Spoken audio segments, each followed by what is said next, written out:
믿음의 고백으로 말씀 앞에 나아가겠습니다. 하나님은 나를 사랑하신다.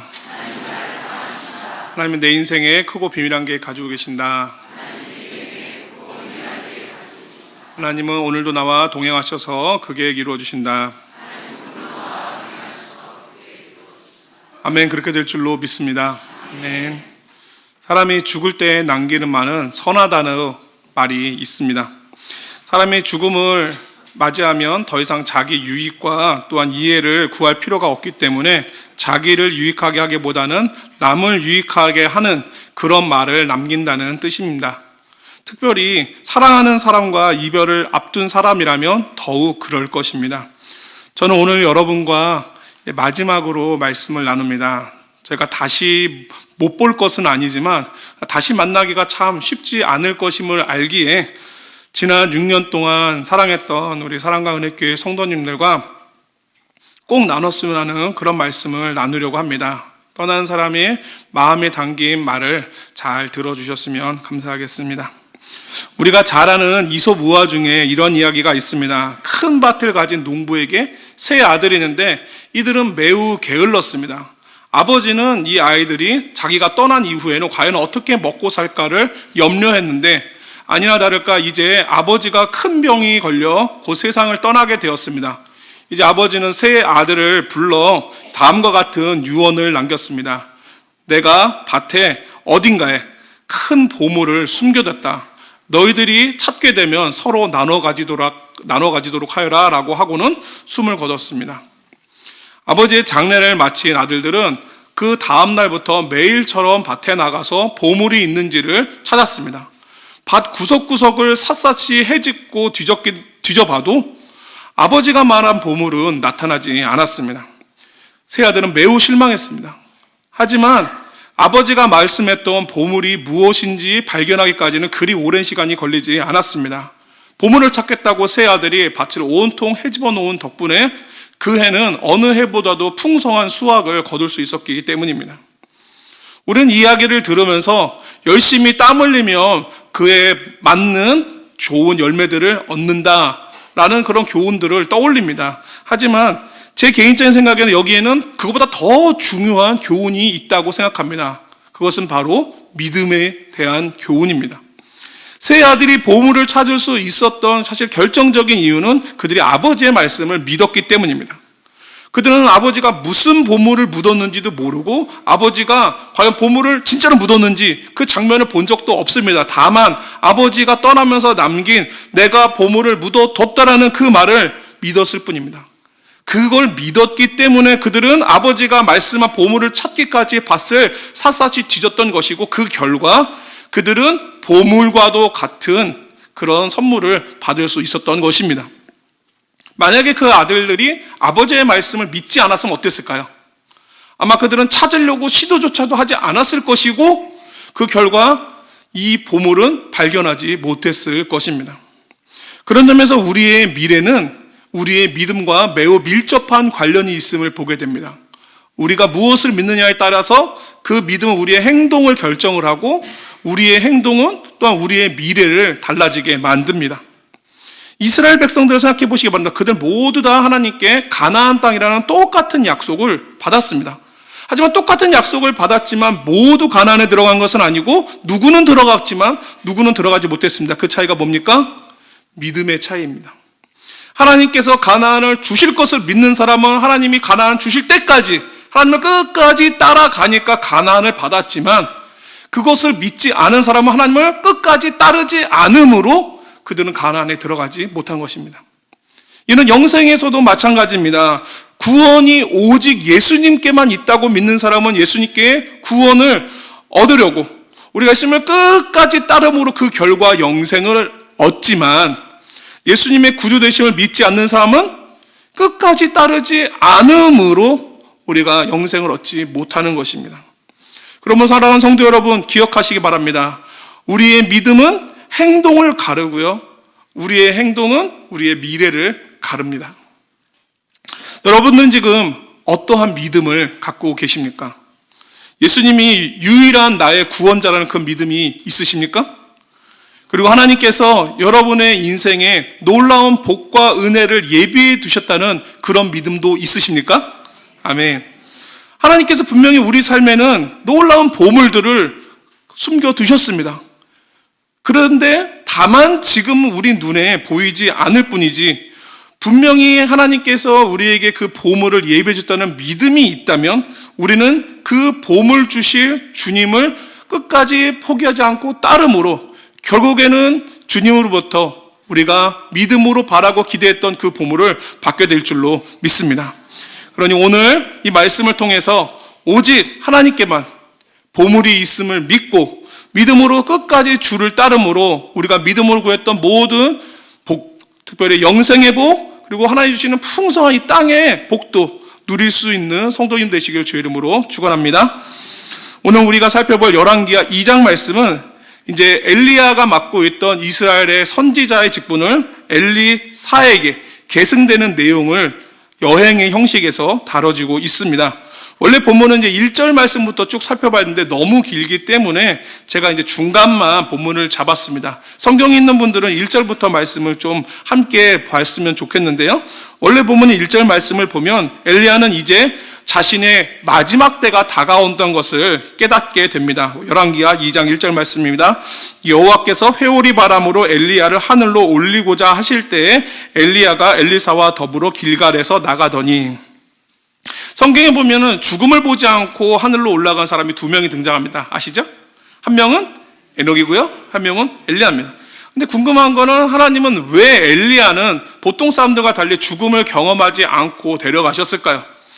성경에 그 이유가 뭐라고 딱 나오진 않지만 분명한 것 한 가지는 엘리야가 우리보다 믿음이 탁월해서 이런 은혜 받은 것은 아닙니다. 왜냐하면 야고보서 말씀에 보면은 엘리야와 우리는 성정이 같은 사람이라고 분명히 말씀하고 있거든요. 그와 우리는 똑같은 사람입니다. 다만 하나님의 엘리야에게 죽음을 경험시키지 않은 것은 그가 장차 오실 메시아를 예표하는 사람, 쉽게 말하면 예수님을 보여주는 사람으로 쓰임받았기 때문입니다. 마치 우리가 예수님의 구원을 설명할 때 모세와 또한 모세가 이끌었던 그 출애굽 사건을 통해서 예수님의 구원을 빗대어 설명하고 이해하는 것처럼 하나님께서는 나중에 예수님이 오셔서 부활하시고 승천하시는 그 일을 사람들이 엘리야의 승천 사건을 통해서 이해하고 설명될 수 있기를 원하셨습니다. 그래서 엘리야를 죽음 없이 데려가시는 것입니다. 하나님은 엘리야의 승천을 앞두고 이제 마지막으로 몇몇 장소들을 방문시킵니다. 그래서 우리가 이제 3절, 5절, 7절 말씀을 계속해서 살펴보면은 엘리야의 행선지가 이제 다음과 같습니다. 길갈에서 이제 출발을 해서 베델에 갑니다. 베델에서 여리고로 갑니다. 그리고 여리고에서 이제 마지막으로 요단을 건너갑니다. 근데 참 놀라운 것은 엘리야가 방문하는 곳마다 그곳에 선지자의 제자들이 있다는 것입니다. 이게 왜 놀라운 일인가? 여러분, 앞서서 엘리야가 갈멜산에서 바알과 아세라 선지자 850명과 대결하여 그들 모두를 다 진멸하고 이제 이스라엘 영적으로 회복될 줄 알았더니 아합과 이세벨이 오히려 엘리야를 죽이려고 달려들었을 때 그가 광야로 피하면서 하나님께 뭐라고 그랬습니까? 여호와의 선지자는 오직 나만 남았거늘이라고 그가 탄식했습니다. 이스라엘을 아무리 둘러봐도 믿음으로 사는 사람이 하나도 보이지 않더라는 것입니다. 근데 지금 어떻습니까? 가는 곳마다 하나님의 선지자가 되겠다는 후보생들이 곳곳에 모여 있습니다. 이 사람들은 도대체 어디 있다가 나타난 것일까요? 사실은 엘리야가 나만 홀로 남았다고 하던 그 절망적인 상황에서도 하나님께서는 바알에게 무릎을 꿇지 않았던 7,000명의 사람들을 남겨두고 있었습니다. 아마 엘리야의 제자들은 분명히 그 7,000명의 사람들 중에 일부일 겁니다. 그런데 그전에는 왜 보이지 않았을까요? 왜 나만 홀로 남았다고 엘리야가 느꼈을까요? 이 사람들이 비록 바알에게 무릎은 꿇지는 않았어도 당시 사회 분위기가 워낙이나 적대적인지라 하나님의 사람이라는 정체성을 드러내지 않고 숨기고 살았던 것입니다. 하지만 이제 이들은 더 이상 숨어 있지 않습니다. 자기가 신앙이라는 사실을 당당하게 드러내고 살아갑니다. 사회 분위기가 좋아졌기 때문에 그렇겠지라고 생각하는데 또 그건 아닙니다. 왜냐하면 오늘 본문 바로 앞에 있는 열왕기하 1장에 보면은 이제 아합의 뒤를 이어서 이스라엘의 왕이 된 사람이 아하시야인데요. 그 사람이 엘리야를 잡겠다고 군대를 무려 3번씩이나 보냅니다. 사회 분위기는 아직도 하나님에 대해서 대적하는 그런 분위기입니다. 그런데도 이들이 신앙인이라는 정체성을 숨기지 않고 드러내고 있는 것은 엘리야를 통해서 하나님이 살아계시다는 것을 보았고, 거기서 그들의 영적인 자신감과 정체성을 다시 회복했기 때문입니다. 아합이 통치하던 그 시절에 어디를 둘러봐도 이스라엘 가운데는 하나님께서 일하신다라는 것을 정말 볼 수 없었습니다. 그것을 느끼지 못할 만큼 절망적인 상황이었지만 오직 그 많은 사람들 중에 단 한 사람, 하나님이 살아계심을 믿고 그리고 하나님을 간절히 찾으면 은혜 주실 것을 믿었던 그 엘리야 한 사람 때문에 이스라엘 땅에 어떤 변화가 일어났습니까? 숨어 살던 7,000명의 사람들이 다시 믿음을 회복하여 자신을 드러내고 온 나라에 믿음이 회복되는 역사가 일어났습니다. 지금 엘리야가 찾아가 만나는 이 선지자 생도들은 하나님의 역사가 끊어진 것처럼 보이는 그런 절망의 순간에서도 믿음으로 사는 한 사람이 있다면 하나님께서는 그 한 사람을 통해서 어떻게 이스라엘과 그가 속한 공동체를 회복시키시는지를 보여주는 살아있는 증인들인 것입니다. 사랑하는 성도 여러분, 혹시 여러분들의 삶은 지금 마치 이 당시에 이스라엘 사람들처럼 온통 절망뿐인 그런 상황입니까?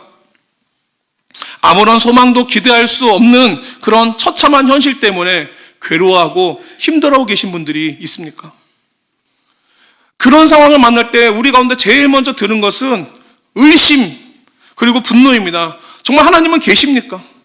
계시면 나한테 어떻게 이럴 수 있습니까? 이런 감정이 우리 가운데 제일 먼저 들 텐데, 여러분, 이러한 상황을 만날 때일수록 우리에게 정말 필요한 것은 바로 믿음입니다. 하나님의 일하심이 지금 내 눈엔 보이지 않지만 하나님은 내가 보이지 않는 곳에서 지금도 나를 위해 변함없이 일하고 계신다. 그리고 나를 위해서 그분이 놀라운 보물을 준비해 두셨다.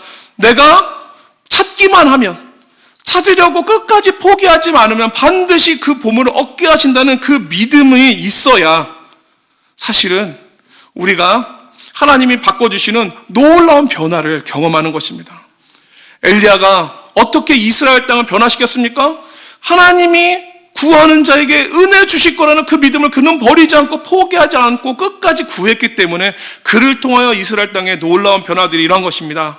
바라기는 엘리사에게 주셨던 이런 놀라운 변화의 역사가 여러분의 삶에, 여러분의 가정과 자녀 가운데, 그리고 사랑하는 우리 교회 위에 있기를 주님의 이름으로 축원합니다.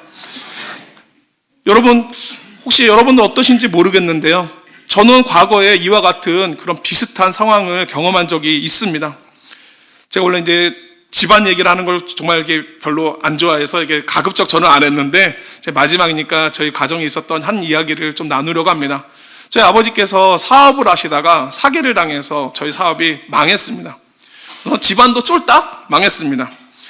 집이 망하고 그 일을 겪으면서 한 번도 집이 없었던 정말 그 이상한 분위기가 감돌았는데요. 온 집안이 그 깊은 절망, 그리고 깊은 우울감, 그리고 분노, 이런 것들이 온 집을 다스려서 집에만 들어가면 그 분위기에 눌려서 정말 숨도 쉴 수 없는, 그리고 당장에 뛰쳐나오고 싶은 그런 시절을 보낸 적이 있습니다. 그런 와중에 가정의 회복을 위해서 기도하는 딱 한 사람이 있었는데 누군지 아십니까? 어떻게 아셨어요? 당시 사실은 제가 그 당시에 신학생이었는데, 신학생인 저도 그 절망 때문에 너무 낙심이 돼서 저도 기도하지 않고 있었는데, 저희 어머님만 홀로 우리 집안이 살 소망은 오직 하나님밖에 없다, 그 믿음으로 끝까지 기도하고 계셨습니다. 오히려 믿음이 떨어져서 기도를 놓치고 있는 저에게 기도해야 되지 않겠냐고 저와 아버지를 막 이렇게 격려하시고 북돋우셔서 우리가 같이 다시 이제 기도를 시작하게 되었을 때, 하나님께서 우리 가정에 이 엘리야를 통해서 주신 놀라운 은혜를 우리 가정에도 허락하여 주셨습니다. 하나님께서 기도하는 저희들에게 은혜를 주는데 그 은혜가 딱 오니까 이 저희 집과 저희들을 온통 이렇게 누르고 있던 그 절망과 분노가 다 이렇게 송두리째 이렇게 불타 사라지고, 오히려 이전에는 완전히 낙심 가운데 손 놓고 있던 새로운 일에 대한 소망이 우리 가운데 들어오면서 다시 일을 시작하시면서 저희 집이 일어나게 됐습니다. 근데 집이 일어났다고 해서 예전 수준으로 회복한 거 아니냐? 그건 아닙니다. 그러니까 망한 그대로 있습니다. 그러니까 놀라운 거는 망했는데 더 이상 우리는 절망과 분노에 사로잡혀 있지 않습니다. 저희 가족 모두는 하나님 주시는 기쁨과 은혜가 충만하여 날마다 감사함으로 살아가고 있습니다. 이 놀라운 변화가 어디로부터 생긴 일입니까? 믿음으로 주를 붙들고 포기하지 않았던 한 사람, 그 한 사람을 통해서 일어난 일입니다. 저는 여러분의 삶에도 이와 같이 하나님께서 놀라운 보물들을 우리 눈에 보이지 않는 곳에 분명히 예비해 두셨다고 믿습니다. 여러분에게도 이러한 믿음이 있으십니까? 아멘. 그 믿음이 있다면 여러분 정말로 그 보물을 얻기까지 포기하지 말고 그 보물 주실 주님을 바라보면서 끝까지 나아갈 수 있기를 바랍니다. 믿음으로 살았던 이 엘리야 한 사람 때문에 하나님께서 남겨주신 이 7,000명의 사람들이 살아나고 또 그 땅에 이스라엘 백성들이 다 회복됐던 것처럼 믿음으로 사는 여러분들을 통해서 여러분의 가정과 자녀와 또한 교회와 이 나라가 다시 회복될 줄로 믿습니다. 아멘. 오늘 이제 본문 말씀을 쭉 보면은 선뜻 이해가 되지 않는 장면이 계속해서 반복합니다. 엘리야는 엘리사가 따라오려고 하는 것을 따라오지 말라고 거듭해서 만류합니다. 하지만 엘리사는 그 만류하는 엘리야의 요청에도 불구하고 내가 당신을 떠나지 않겠습니다면서 끝까지 따라갑니다. 그러기는 무려 3번이나 합니다. 그러면 이제 엘리사는 왜 이토록 끈질기게 엘리야를 따라붙는 것일까요? 우리는 흔히 이제 엘리사가 엘리야의 후계자니까 그처럼 열심히 따라다니지, 마치 여호수아가 모세의 곁을 따라다녔던 것처럼 그런 거 아닐까라고 생각을 하지만, 사실 엘리사가 부름받는 장면부터 오늘 본문에 이르기까지 좀 자세히 살펴보면 엘리사는 아직 엘리야에게 정식으로 후계자로 인정받지 못한 모습이 보입니다. 그것을 짐작해 볼 수 있는 말씀이 열왕기상 19장에 나옵니다. 열왕기상 19장 16절 말씀을 보겠습니다. 사밧의 아들 엘리사에게 기름을 부어 너를 대신하여 선지자가 되게 하라. 먼저 하나님은 엘리야에게 엘리사를 찾아가서 그를 너의 후계자로 삼으라고 말씀을 하십니다. 그래서 이제 엘리야가 엘리사를 찾아갔는데 그 장면을 성경은 이렇게 기록합니다. 열왕기상 19장 19절 말씀입니다. 엘리야가 거기서 떠나 사밧의 아들 엘리사를 만나니 그가 12겨리소를 앞세우고 밭을 가는데 자기는 12째 겨리소와 함께 있더라. 엘리야가 그리로 건너가서 겉옷을 그의 위에 던졌더니, 분명히 앞에 보셨던 말씀에 보면은 하나님께서는 엘리사를 찾아가서 그에게 기름을 부어 너의 후계자로 삼으라라고 말씀했는데, 다음에 본 말씀에 보면은 엘리야는 그에게 찾아가서 기름을 붓습니까? 아니고 그냥 겉옷을 던졌을 뿐입니다. 그러면 엘리야는 왜 엘리사에게 기름을 붓지 않았을까요? 엘리야가 하나님의 사역을 수행할 때마다 항상 입었던 그 겉옷을 던져줬다는 것은 이제 엘리야가 맡았던 직무가 엘리사에게 넘어간다는 것을 의미합니다. 하지만 성경에 보면은 엘리야가 엘리사에게 기름을 부었다는 기록이 없습니다. 이것을 저는 아마도 엘리야는 엘리사에게 직무는 맡기더라도 그러나 후계자로 인정하려는 마음은 아직 없었던 것으로 생각합니다. 그러다 보니까 마음이 다급한 쪽은 누구겠습니까? 엘리사입니다. 아마도 엘리사는 이렇게 생각합니다. 내가 너무 부족하니까 나에게 이 직분이 감당하기에는 부족하다 여겨서 아직 안 주나 보다라고 생각을 하고는 어떻게든지 자기의 그 부족함을 메우기 위해서 엘리사에게 가까이 다가가는 것입니다. 조금이라도 가까이 가서 한 걸음이라도 더 가까이 가서 그가 뭐 하는지 일거수일투족을 자세히 보면서 보고 배워서 어떻게든지 나도 후계자로 선지자로 인정받겠다는 그런 마음이 가득했을 겁니다. 그래서 엘리야가 거듭 따라오지 말라고 만류한데도 불구하고 엘리사가 끝까지 따라가겠노라고 가는 것입니다. 특이한 점은 지금 엘리야가 마지막 순간을 보낸다는 것은 엘리야도 알고 엘리사도 알고 그리고 성경에서 그들이 만나는 선지자 생도들도 모두 압니다. 그런데 엘리야를 마지막까지 따르고 있는 것은 오직 딱 한 사람뿐입니다. 바로 엘리사입니다. 왜 다른 제자들은 엘리야가 이제 마지막 순간이 된다는 것을 아는데도 엘리사처럼 따르고 있지 않을까요? 지금 우리가 엘리야가 이동하는 순서를 얘기했는데요. 여러분, 이 순서가 사실은 의미하는 바가 굉장히 사뭇 의미심장을 합니다. 왜냐하면 길갈에서 베델로, 베델에서 여리고, 여리고에서 요단을 건너는 이 동선은 하나님이 주신 이스라엘 땅 안으로 더 들어가는 여정의 행선이 아니라 오히려 거기서부터 나가는 행선입니다. 이제 한마디로 엘리야가 하나님의 역사의 장소에서부터 이제 퇴장을 하면 그와 함께 했던 하나님의 역사도 이제 함께 사라질 위기에 있는 겁니다. 자, 그런데 엘리야의 뒤를 이어 그 사역을 감당할 후계자가 있습니까? 아직 없습니다. 그러니까 만약에 엘리야가 이대로 퇴장해버리면 그와 함께 하셨고 그를 통해서 이스라엘에게 주셨던 하나님의 은혜도 이제 이스라엘 땅에서 끊어질 위기에 처한 것입니다. 3년 6개월 동안 말랐던 그 땅을 단비로 적시고 은혜로 바꿔주시고 회복시켰던 그 이스라엘이 다시 영적인 기갈의 시대로, 더 나아가 실제적인 기근의 때로 넘어가게 되는 것입니다. 이러한 위기가 극단적으로 나타난 장면이 바로 7절 말씀입니다. 7절 말씀 한번 같이 읽도록 하겠습니다. 시작. 선지자의 제자 50명이 가서 멀리 서서 바라보매 그 두 사람이 요단가에 서 있더니, 우리가 흔히 쓰는 표현처럼 이제 요단강을 건넌다는 것은 이제 죽음을 의미합니다. 이제 엘리야가 요단강을 건너가면 그를 더 이상 보고 싶어도 볼 수 없게 됩니다. 하지만 선지자 50명은 그거를 알면서도, 이제 어떤 일이 일어날지를 알면서도 그냥 거기 멀리 서서 바라보기만 할 뿐 누구도 엘리야를 따라가려고 하지를 않습니다. 많은 사람들이 엘리야와 같은 믿음의 사람들을 통해서 은혜를 받고 은혜를 누리고 가정이 회복되고 삶이 회복되는 은혜가 있기를 원합니다.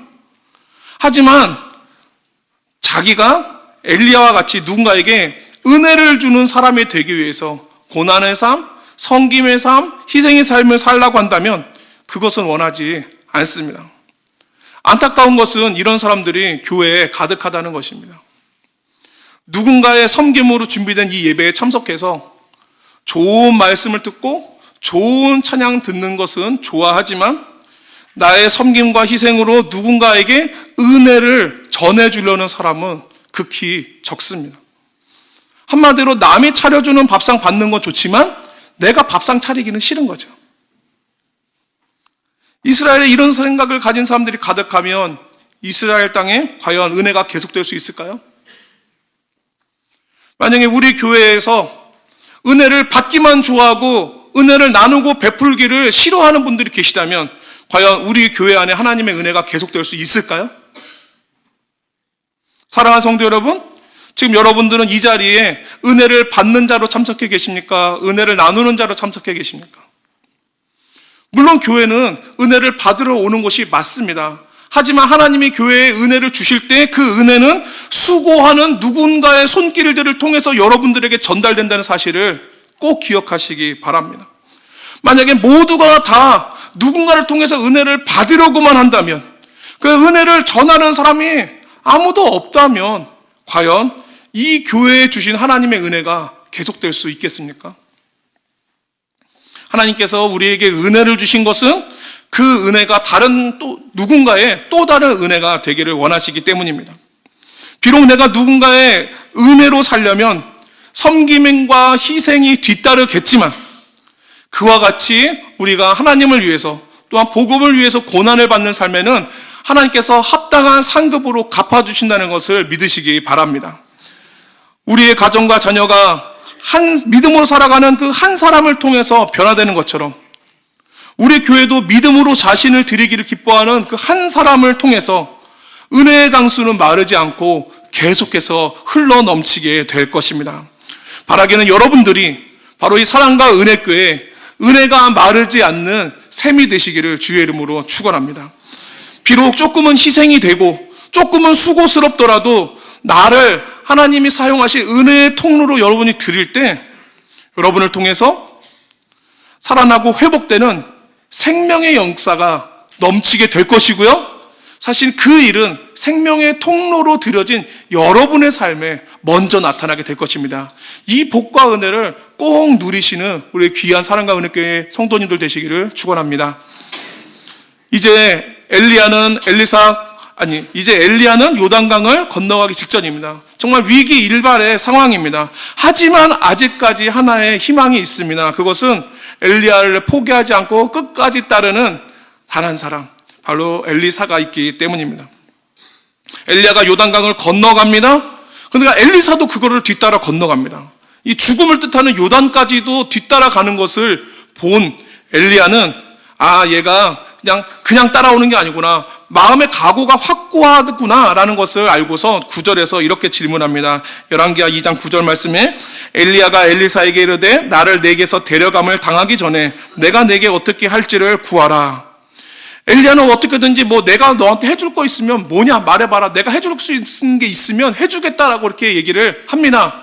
이 얘기를 듣자마자 엘리사는 마치 기다렸다는 듯이 하나님께서 물어보신 것처럼 즉각적으로 이렇게 대답을 합니다. 열왕기하 2장 9절 뒤쪽 말씀에 엘리사가 이르되 당신의 성령이 하시는 역사가 갑절이나 내게 있게 하소서 하는지라.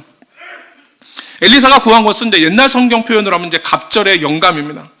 이 말은 당신이 했던 것보다 내가 2배의 능력 갖기를 원합니다라는 그런 뜻이 아닙니다. 여기서 갑절이라는 말은 2배란 뜻이 아니고요, 두몫이란 뜻입니다.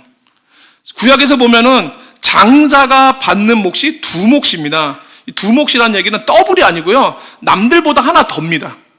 남들보다 하나 더. 그러니까 엘리사가 지금 엘리야에게 바라고 있는 것은 뭐냐? 내가 당신의 영적 장자, 즉 인정받는 후계자가 되고 싶다는 그런 뜻입니다. 엘리사가 지금 갑절의 영감을 바란 것은 스승보다 더 2배나 뛰어난 업적을 내가 세워보겠다거나, 내가 당신보다 2배나 능력을 발휘해서 내 이름을 날리고 내 욕심을 채워보겠다, 그런 뜻으로 구한 게 전혀 아닙니다. 엘리사가 지금 엘리야의 후계자가 되기를 원하는 것은 엘리야를 통해서 이스라엘에 주신 하나님의 은혜가 너무 크고 귀하기 때문입니다. 그 은혜 때문에 자기가 살고 자기 가족이 살고 자기 나라가 사는 것을 보아왔는데, 지금 보니까 이제 엘리야는 떠날 때가 됐고, 그걸 떠나면 이제 더 이상 이 은혜를 받지 못하게 될까봐, 그 은혜의 대가 끊길까봐 두려워서, 비록 자기는 그 자리를 감당하기에 너무나 부족하고 연약해서, 그래서 여태까지 인정도 받지 못했지만, 그러나 감당하고 싶으니 내 능력으로는 못하니 하나님 감당할 은혜를 주십시오. 내가 그 장자가 되고 싶은데 감당할 수 있는 장자의 능력을 주십시오라고 기도한 겁니다. 그게 바로 갑절이나 내게 있게 하소서라고 요청했던 말입니다. 그런 엘리사의 소원을 들은 엘리야가 뭐라고 합니까? 10절 말씀에 이르되 네가 어려운 것을 구한도다. 그러나 나를 내게서 데려가는 것을 네가 보면 그 일이 내게 이루어지려니와 그렇지 아니하면 이루어지지 아니하리라 라고 말합니다. 안 된다고 말하진 않습니다. 하지만 그건 내가 해줄 수 있는 게 아니고 그건 하나님이 하시는 일이니까 너는 믿음으로 기다리라고 그렇게 말하는 것입니다. 얼마가 된지 모릅니다. 엘리야와 엘리사는 계속해서 이야기하면서 지나갑니다. 동행합니다. 그러다가 갑자기 하나님이 정하신 때에 이제 하나님이 엘리야를 엘리사로부터 데려갑니다. 엘리야가 맡았던 직분과 사명을 상징하는 겉옷만이 그 자리에 남습니다. 그리고 엘리야가 그 겉옷을 취합니다. 엘리야의 겉옷이 엘리사에게 넘어갔다는 것은 이제 하나님께서 엘리야에게 주셨던 은혜와 사명들을 엘리사에게 임명했다는 그런 의미입니다. 이것은 한편으로 돌려서 얘기를 하면 엘리야가 부어주지 않았던 기름을 하나님께서 엘리사를 친히 택하심으로 그에게 이제 성령으로 기름 부어 주실 것을 또한 의미합니다. 이제 엘리사가 엘리야의 겉옷으로 스승했던 것과 똑같은 일을 합니다. 열왕기하 2장 14절 말씀에 엘리야의 몸에서 떨어진 그의 겉옷을 가지고 물을 치며 이르되 엘리야 하나님 여호와는 어디 계시니까 하고 그도 물을 치매 물이 이리저리 갈라지고 엘리사가 건너니라. 엘리사는 그의 스승인 엘리야가 했던 것과 똑같은 역사를 행합니다. 하지만 엄밀히 말해서 이렇게 할 수 있는 비결은 그가 엘리야의 겉옷을 가져서가 아닙니다. 이제 그의 후계자가 됐기 때문입니다. 정확하게 말하면 엘리야와 오랫동안 동행하면서 엘리야의 하나님을 그가 물려받았기 때문입니다. 왜 엘리야가 자기의 마지막까지 따라와야지만 후계자가 될 수 있다고 했을까요? 그는 자기가 만났던 이 하나님을 어떻게든 엘리사가 만나고 그의 하나님이 되기를 원했습니다. 그래서 자기가 하나님과 어떻게 동행하는지 정말 마지막 순간까지 보여주고 싶었기 때문에 너는 나를 떠나지 말고 끝까지 따르라고 그렇게 얘기한 것입니다. 이제는 나의 하나님이자 앞으로는 너희 하나님이 되어서 그래서 내가 못한 일들을 이제 내가 해주기를 바라는 마음에 끝까지 동행하면서 그 하나님을 보여주고 싶었던 것입니다. 그런 점에서 보면 엘리야는 엘리사에게 후계자로 인정하지 않아서 기름 붓지 않은 것은 아닙니다. 아마도 엘리사는 처음부터 기름을 붓는 것은 하나님께 달린 일이니까 그건 하나님이 하실 것이고 나는 다만 너의 좋은 영적 스승이 되어줄게 라는 생각으로 그와 함께 하면서 하나님을 가르쳐 주었던 것으로 보입니다. 결과적으로 엘리사는 그가 믿음으로 그토록 간절히 구했던 갑절의 은혜를 받았습니다. 갑절의 은혜가 뭡니까? 이제 엘리야를 대신해서 그가 이스라엘의 영적인 능력과 또한 그 영적인 은혜들을 책임지는 그러한 후계자가 된 것입니다. 이것은 엘리야의 하나님이 이제 엘리사의 하나님이 된 것으로 완성이 됩니다. 사랑하는 성도 여러분, 여러분들이 만나는 분들 중에서 영적으로 정말 본받기를 원하시는 분들이 계십니까? 혹시 그런 분들이 계시면 그분들이 어떻게 신앙생활하는지 옆에서 자세히 지켜보신 적이 있습니까? 우리가 요리를 배우든지 공부를 배우든지 사업을 배우든지 뭘 배우든지 간에 배우려면 배우는 사람은 가르쳐주는 사람 옆에서 그 사람의 일거수일투족을 자세히 지켜보면서 하나하나 배워야 합니다. 신앙도 마찬가지입니다. 성장하고 발전하면 나보다 앞선 믿음의 선배들이 어떻게 하나님과 동행했고 그가 어떻게 믿음을 지키면서 살아가고 있는지 하나하나 보고 배우는 것이 정말 중요합니다. 그런 점에서 여러분들이 이제 봄부터 시작하시는 그 순모임을 꼭 참석해서 나눌 수 있으셨으면 좋겠습니다. 그 자리는 믿음의 선배들과 만나면서 그들이 하나님을 어떻게 믿고 그들이 하나님과 어떻게 동행하는지를 보고 배우면서 그들의 하나님을 나의 하나님으로 소개받고 또한 모실 수 있는 좋은 기회이기 때문입니다. 사랑하는 성도 여러분, 신앙의 능력은 겉옷에 있지 않습니다. 많은 분들이 유명하고 큰 교회, 좋은 교회, 좋다고 하는 교회, 유명하다는 설교 잘한다는 목사님의 설교를 들으면 자기가 영적으로 굉장히 탁월한 것으로 생각합니다. 하지만 여러분, 사실은 어느 교회에서 출석을 해서 다니든지 어느 교회 목사님의 설교를 듣든지 그건 하나도 중요하지 않습니다. 진짜 핵심은 그 교회에서 가르치는 하나님이 나의 하나님이에요. 그 설교하는 목사님의 하나님이 나의 하나님이었냐? 그게 진짜 중요한 것입니다. 겉옷은, 직분은 그것은 우리 가운데 능력을 주는 것이 아닙니다. 진짜 능력은 그분의 하나님, 그 하나님을 나의 하나님으로 만나느냐, 이것이 진짜 중요한 것입니다. 여러분들이 본받고 싶으신 영적 스승이 있다면 그분이 하나님과 어떻게 동행하는지 자세히 보고 배우십시오. 그래서 그분의 하나님을 나의 하나님으로 여러분이 모실 수 있게 되기를 주의 이름으로 축원합니다. 그래서 하나님의 사역이 끊어지지 않고 여러분을 통해서 여러분의 가정과 또한 사업과 교회 가운데 계속해서 이어질 수 있기를 주님의 이름으로 축원합니다. 제가 오늘 이 말씀을 여러분과 나누는 마지막 말씀으로 생각하게 된 것은 이 말씀에 관련된 사연이 하나 있기 때문입니다. 제가 작년 말에 이제 경남 사천에 있는 한 교회로부터 이제 청빙을 받고 나서 내게 어떻게 이런 큰 은혜가 왔을까 이제 한번 곰곰이 생각을 해보니까 문득 제가 이 교회에서 섬기는 동안에 담임 목사님께 배웠던 그 기도 때문이라는 생각이 들어섭니다. 그래서 제가 어떠한 은혜를 받았고 어떤 기도를 제가 하게 됐는지 여러분하고 좀 이렇게 나누고 싶은 마음이 들어서 오늘 말씀을 정했습니다. 아마 여러분도 들으셨을 겁니다. 담임 목사님께서 수요 큐티 때 종종 이제 그런 말씀들을 하셨는데요. 본인이 사역했던 이제 남서울 은혜교회에서 이제 홍정일 목사님이 은퇴하실 때가 되자, 자, 그러면 홍정일 목사님 뒤는 누가 되지? 저분이 하나님께 받았던 은혜와 그 영감 있는 사역들을 내가 할 수 있었으면 좋겠다는 그 생각으로 그렇게 기도했다는 얘기를 들었습니다. 홍정길의 하나님은 어디 계십니까?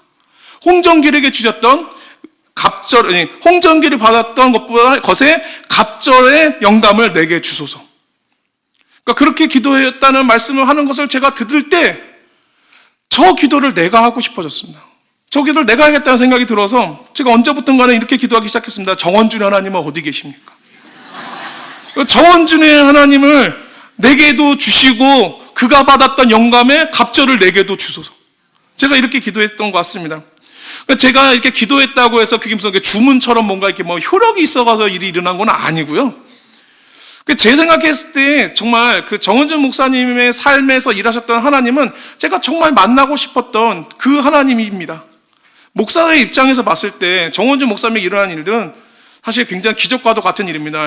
이렇게 큰 교회에 유학도 다녀오지 않은 그냥 국내에서 사역만 하신 그분께서 담임 목사가 된다는 것은 똑같이 유학도 가지 못한 국내에서 사역한 저에게는 정말로 한 줄기 소망과도 같은 가능성이었습니다. 사실은 거의 뭐 1%에 가까운 아주 희박한 가능성이었지만 그 믿음으로 간 사람을 볼 때 나도 저 길을 믿음으로 가면 하나님이 은혜 주시지 않을까라는 생각이 들어서 저도 그 은혜를 주소서. 사실 아마 제 기도를 이런 얘기 들었을 때 제 친구들은 좀 만류했을 겁니다. 왜냐하면 제가 여기 올 때부터 좋은데 갈 기회도 많은데 왜 여기 있냐 뭐 이러면서 많은 얘기들을 이렇게 해오고 했었거든요. 그러나 감사한 것은 하나님께서 제게 주신 그 믿음과 기도로 하나님 앞에 기도하며 나아갔을 때 정말로 그 기도가 마치 밭에서 보물을 찾아낸 사람처럼 제게 응답되었다는 사실입니다. 그렇게 됐을 때 제일 먼저 떠오른 생각이 이겁니다.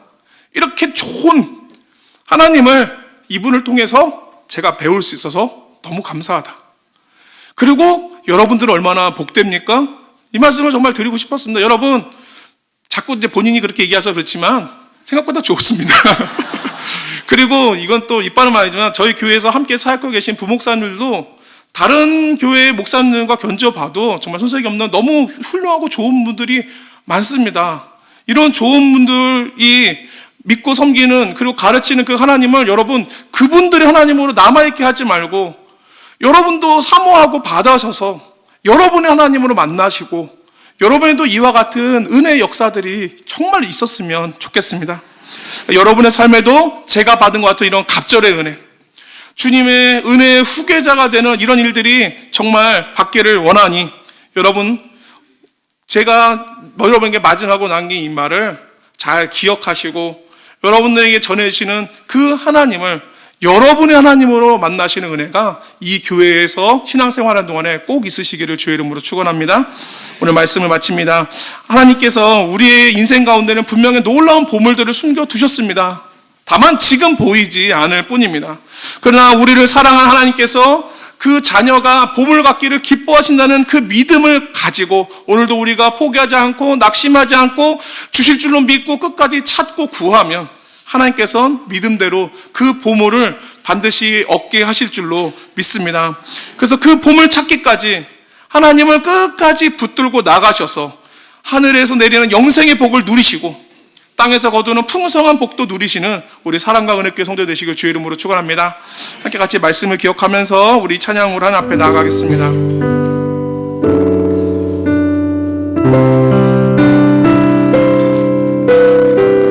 하나님 맡겨주신 자리들을 믿음으로 감당케 하옵소서.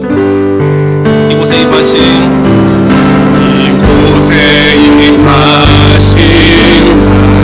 하나님 나라 이만한 마음으로 바라보리라. 먼저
하나님께서 여러분들에게도 동일한 하나님의 나라들을 맡겨 주셨습니다. 우리가 맡은 하나님의 나라가 무엇입니까? 하나님께서 우리에게 맡기신 가정 공동체, 교회 공동체, 그것이 바로 하나님이 맡기신 하나님의 나라입니다. 우리는 때로 이 나라를 볼 때 이것이 언젠가 무너질 것 같은 그런 위기 속에 위기를 만날 때가 있습니다. 가정이 무너질 것 같고 교회가 쪼개질 것 같고, 그런 위기를 만날 때마다 우리 안에는 분노가 들고 낙심이 들고 절망이 찾아오지만, 여러분 기억하시기 바랍니다. 하나님 앞에서 믿음을 가지고 포기하였던 단 한 사람, 끈질기 주셨던 그 한 사람 때문에 이스라엘 땅에 다시 은혜가 회복되었고, 이제 그 은혜가 끊어질 것 같았던 그때 하나님, 내가 비록 부족하지만 하나님의 은혜의 사역들을 감당하기 원하니 나를 써주소서 자원하였을 때, 그를 통해서 하나님의 은혜는 끊어지지 않고 이어질 수 있었습니다. 오늘 하나님께서 맡기신 여러분들의 그 공동체들 가운데 하나님께서 여러분들을 그 갑절의 은혜를 구할 자들로 부르셨습니다.